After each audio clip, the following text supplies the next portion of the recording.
Okay, next is work done by the force of gravity, W is equal to mgh. ठीक है, here m is what, read from here. Let a body of mass m be moved down through a vertical height h, either directly or through an inclined plane. ठीक है, फिर क्या होगा? The force of gravity on the body is F equals to mg, which is acting vertically downwards, and the vertical displacement of the body in the direction of force is S equals to h.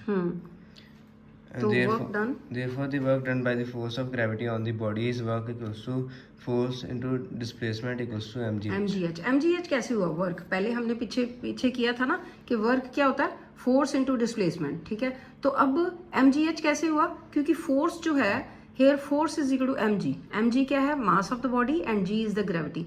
तो यहाँ पे ये जो s है, s कितना, displacement क्या है, h मतलब हाइट. ठीक है, अगर डायरेक्टली गिर रही है कोई चीज़ ऊपर से नीचे, तो फिर हम वो हाइट डायरेक्टली जो है वो ऊपर से नीचे आ जाएगी. ठीक है, और अगर इंक्लाइन प्लेन पे भी कोई चीज़ गिर रही है, वो भी, उसको भी कैसे मेजर करना है, ग्रेविटी के थ्रू g. तो फिर F is equal to m में होता ना, और यहाँ पे आ जाएगा F is equal to mg by because of the gravity. So F की वैल्यू mg भर दी यहाँ पे, और S जो है वो h आ गया क्योंकि ऊपर से चीज़ नीचे गिर रही है. तो ये रीड कर लो. Thus, work done by the force of gravity is same whether the body comes down from a certain height using stairs or slopes or a lift or elevator. हाँ, तो वो कहते कैसे भी आप ऊपर से नीचे आ रहे हो, तो चाहे आप स्टेयर से आ रहे हो, चाहे स्लोप से आ रहे हो, चाहे लिफ्ट लेके आ रहे हो, ठीक है, वर्क सेम ही होगा क्योंकि फोर्स ऑफ ग्रेविटी जो है वो अप्लाई हो रही है.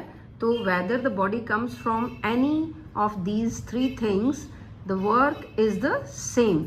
ठीक है, कीवर्ड इज द सेम. ठीक है, next is similarly, if a body of mass m goes up through a vertical height h, either directly or through stairs or slopes or lift, the work W is equals to minus mgh is done by the force of gravity on the body. W is equal to mgh is done by the body against the force of gravity. हाँ, अब यहाँ पे अगर ऊपर जा रहे हैं तो वही चीज़ नेगेटिव हो जाएगी, वर्क नेगेटिव हो जाएगा mgh. ठीक है, सेम ही है. अगर ऊपर जा रहे हैं, चाहे स्टेयर्स के थ्रू जा रहे हैं, चाहे स्लोप के थ्रू जा रहे हैं, चाहे हम एलिवेटर के थ्रू जा रहे हैं, ठीक है, तो वो नेगेटिव हो जाएगा क्योंकि हम नीचे से ऊपर जा रहे हैं, ग्रेविटी के अगेंस्ट जा रहे हैं. ठीक है बेटे.